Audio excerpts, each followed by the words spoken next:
అంతే కదా. ఈరోజు నేను ఒక స్టోరీ నేర్చుకున్నా. ఆ స్టోరీ పేరు చెప్పాలా?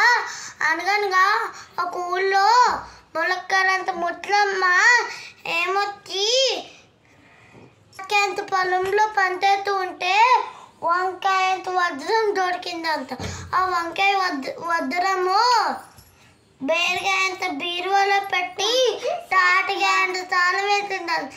అప్పుడు పనక్కాయ అంత పొలంకి వెళ్ళి అప్పుడు దొండకాయ అంత దొంగడు గుడిలో నెత్తి తూచే గుమ్మడికాయ అంత గుట్లో నెత్తి ఆ దొండకాయ అంత మొలక్కార అంత ముట్లో వెళ్ళిపోయిన తర్వాత దొండకాయ అంత దొంగడు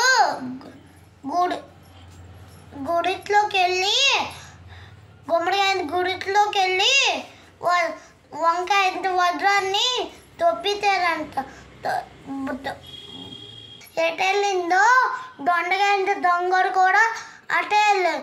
అప్పుడు దొండకాయ అంత దొంగడు ముట్లమ్మని చూసిన తర్వాత ముట్లమ్మ చంచులు వేస్తుంది అని అంది.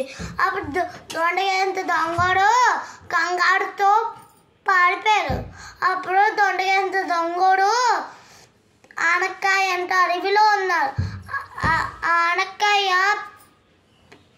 అంత ముట్లమ్మ పొట్లకాయ అంత పోలీస్కి కంప్లైంట్ ఇచ్చింది.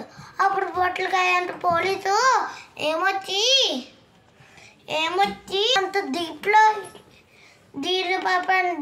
వెళ్ళి బ్రూ అని ఆనక్కాయ అంత అడవిలోకి వచ్చేసారు. అప్పుడు నెతికి దొండకాయ అంత దొంగని నెతికారు. అప్పుడు దొండకాయ అంత దొంగని రాజుకాయ అంత డైరీలో పెట్టి తాటికాయ అంత తాళం వేస్తారు. అప్పుడు ములక్కాడ అంత ముట్లంకి వంకాయ అంత వజ్రము ఇచ్చేసారంట. అయిపోయింది. Thank you.